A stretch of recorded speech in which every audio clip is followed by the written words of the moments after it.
The story of Palestine.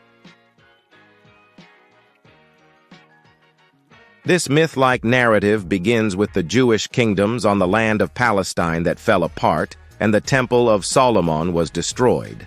Along with it, and since 70, Jews were dispersed throughout the world, and for 2,000 years they were subjected to discrimination and oppression that peaked at the Holocaust.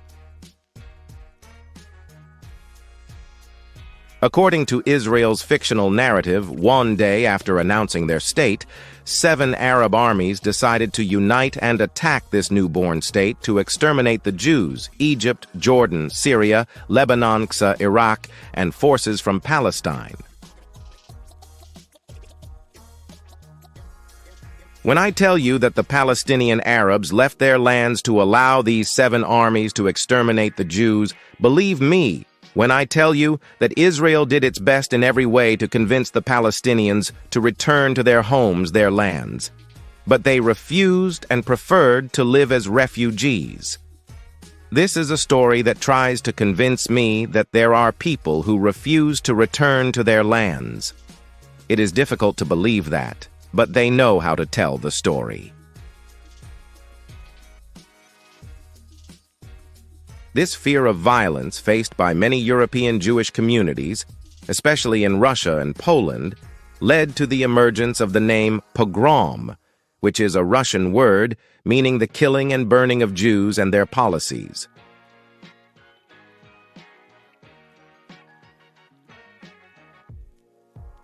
They went to another option that wasn't known at the time, nor had an audience in the Jewish European communities, an idea called Zionism, so Jews weren't Zionists to begin with. Nope, Zionism is an ideology that appeared in the 16th century.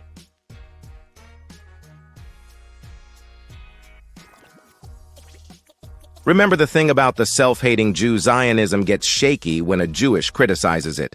In short, Zionism is based on a belief that the whole world hates Jews, that the entire world is anti-Semitic, and those who aren't are prone to Herzl saw that oppression, hatred, and anti-Semitism were the power that will lead Jews to the solution, and in his words, we are one people, our enemies have made us one.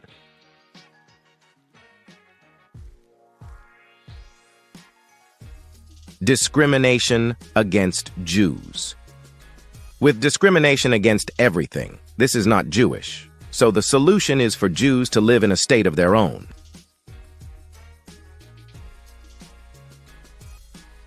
Let me tell you a surprise that most Jewish communities whom Herzl suggested to the Zionism and state solution.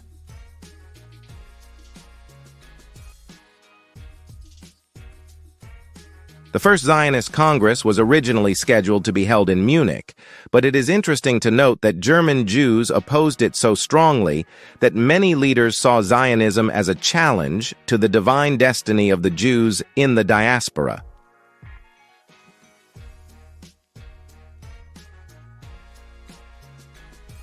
In the first Zionist Congress in Basel in 1897, the Zionist movement announced its destination, Palestine, according to the Argentinian sociologist Pedro Bridger Herzl, turned the biblical idea of diaspora, this epic story, into a modern ownership document to own Palestine, for the immigration to be seen as not a political solution, but a religious duty.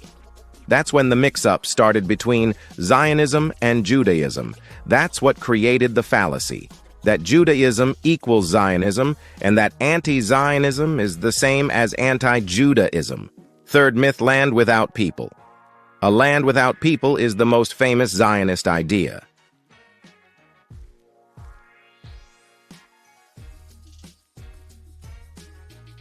The first Zionist Congress was originally scheduled to be held in Munich, but it is interesting to note that German Jews opposed it so vehemently that many leaders saw Zionism as a challenge to the divine destiny of Jews in the diaspora, and established a land development company in Jaffa.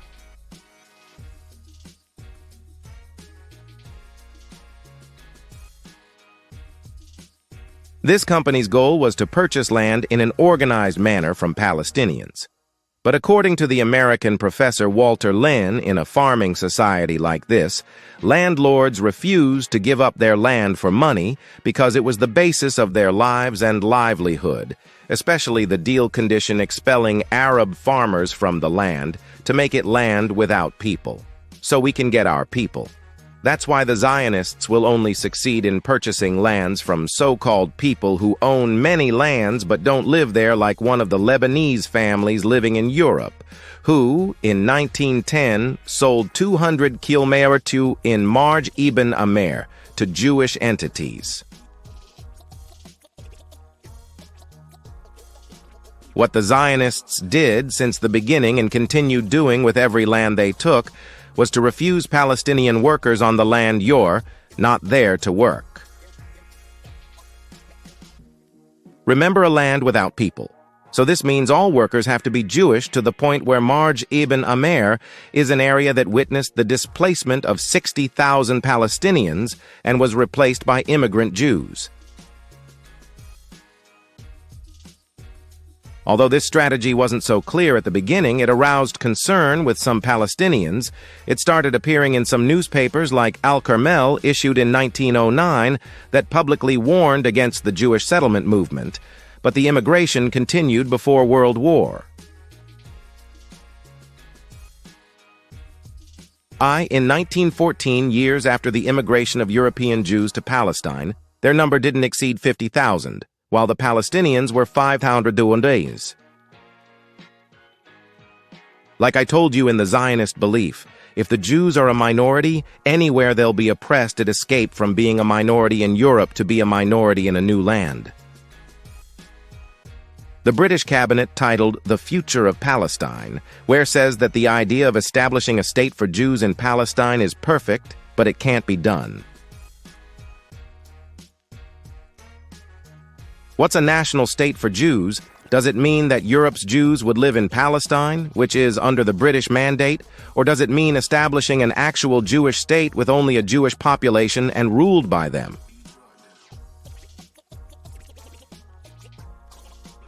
But despite this, Britain did not surrender, and they continued with their plan, especially with the end of the World War, with Britain's victory over the Ottoman Empire. In 1920, and the formation of the League of Nations, which is the United Nations. The former organization, the name given to Britain, the mandate for Palestine. With the idea of settlement turning into a full-scale European project, violent demonstrations spread across Palestine, starting from Jaffa, where 95 Jews and 64 Arabs died. Then Churchill announced in June 1922 the Churchill White Paper. This white paper by Churchill says why. Because the British viewed them as a barbaric people, while the immigrant Jews did not consider them to be civilized white Europeans, white on the outside and white on the inside. Who had the right to rule these lands, according to Churchill's opinion? The civilized Europeans, whether they were British or Jews, and based on that, Jewish immigration continued until it reached 27% of the population in 1935, from 3% to 27%. Against them, the revolutions against the oppressive British colonialism did not stop, and one of the most prominent revolutionaries was a young Syrian man from Al-Azhar University who transformed from a preacher at the Istiklal Mosque in Haifa into the leader of an armed movement against the British.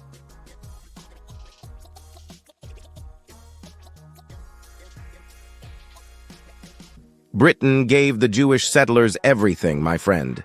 They facilitated their immigration, created areas with Jewish communities with narrow organizations and infrastructure, fought the Palestinian revolutions and killed their leaders, and continued to suppress them to the point that 10% of Palestinian men in 1940, 10% were either killed in exile or were arrested. The idea of expulsion was nice, but what if instead of forcing them out of a third of Palestinian land, we forced them out of all of Palestine?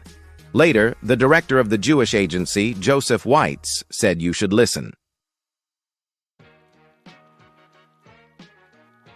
However, for all Britain's depravity, like any other empire, the Jews would not be there forever to protect their interests, and they had to have an independent army to avoid tying their fate to Britain forever, especially with an independent army. A conflict of interest looms because with the start of World War II in 1939, Britain heard that this would limit Jewish immigration to Palestine. Shame on them, and they set a limit of 15,000 immigrants per year to try to reduce tension in the Arab region to continue focusing on. For this reason, while the British Army was systematically fighting Jewish Zionist gangs who were training for a different kind of warfare, British General Ordie Wingate was the first to train Jews in the occupation of villages and so-called guerrilla warfare.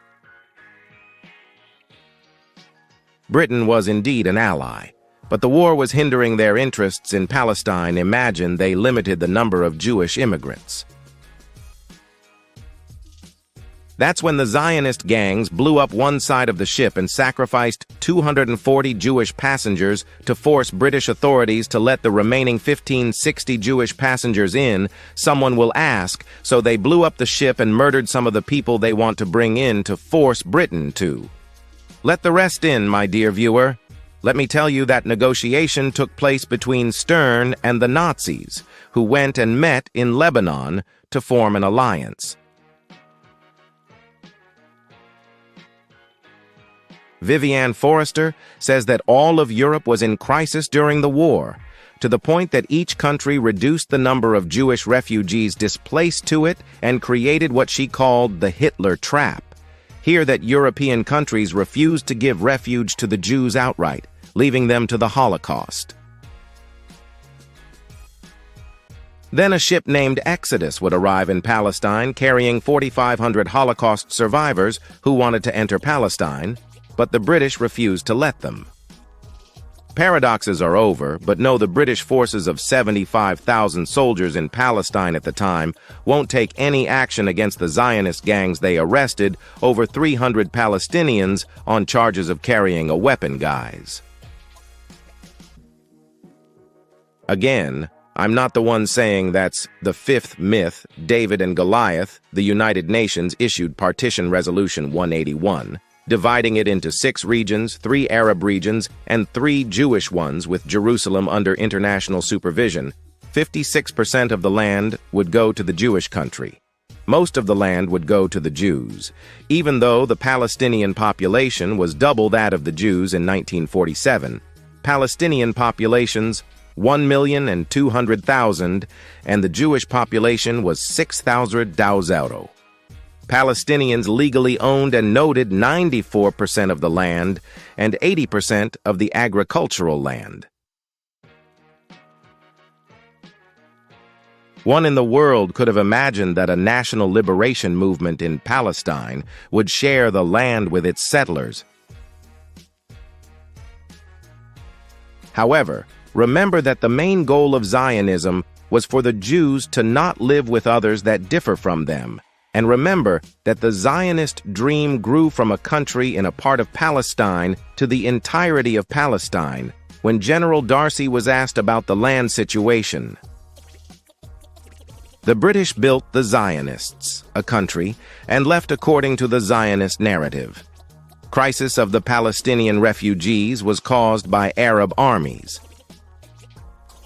The establishment of the State of Israel was announced as part of the narrative, announced itself as a young David in front of a giant Goliath in a time when all the giants of the world, its great powers, recognized it very quickly, so much that a country like America, President Harry Truman, recognized Israel after only 11 minutes.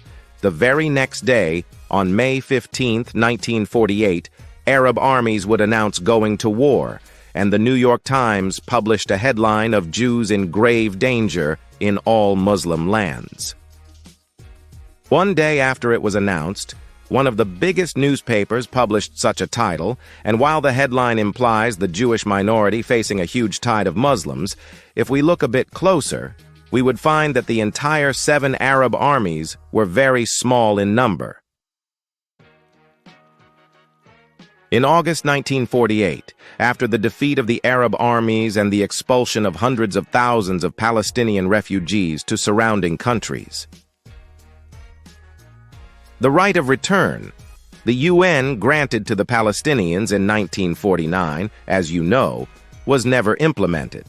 But, on the other hand, in 1950, Israel announced the legendary right of return that any Jew has the right to return to Israel, Israel that represents the extension of the Jewish state after the Roman invasion in 70 BC 2,000 years ago.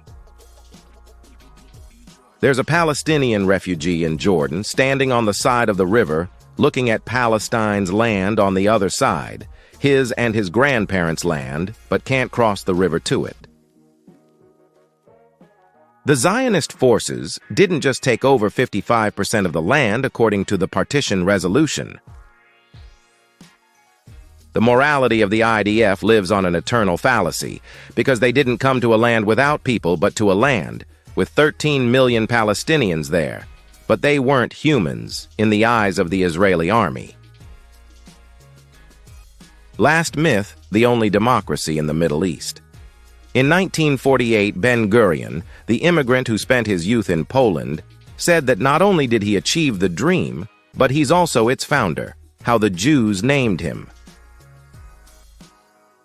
The state's main founder, a dream described as a 100% Jewish country without Arabs, a completely pure society for Jews. Any presence of the other, it's either us or them, is a slogan that the Zionists adhered to, even when Arabs represented 70% of the population and 90% of the land. 75 years after Ben-Gurion declared the achievement of the dream, the Jewish community still maintains its purity equation, no matter the consequence. The community includes Israeli Jews, who have the privileges, and Palestinians, who suffer from discrimination on all levels. Only if you are an Arab living in the historical land of Palestine, your life will be determined early on by where you are, which is partitioned into 3 categories: the 48 Palestinians West, Bank Palestinians, and Palestinians of Gaza. According to Israeli academic Oren Yifchel, Israel is an ethno-state, a state that serves only Jews, a system that works for the benefit of the Jewish majority to harm the Arab minority.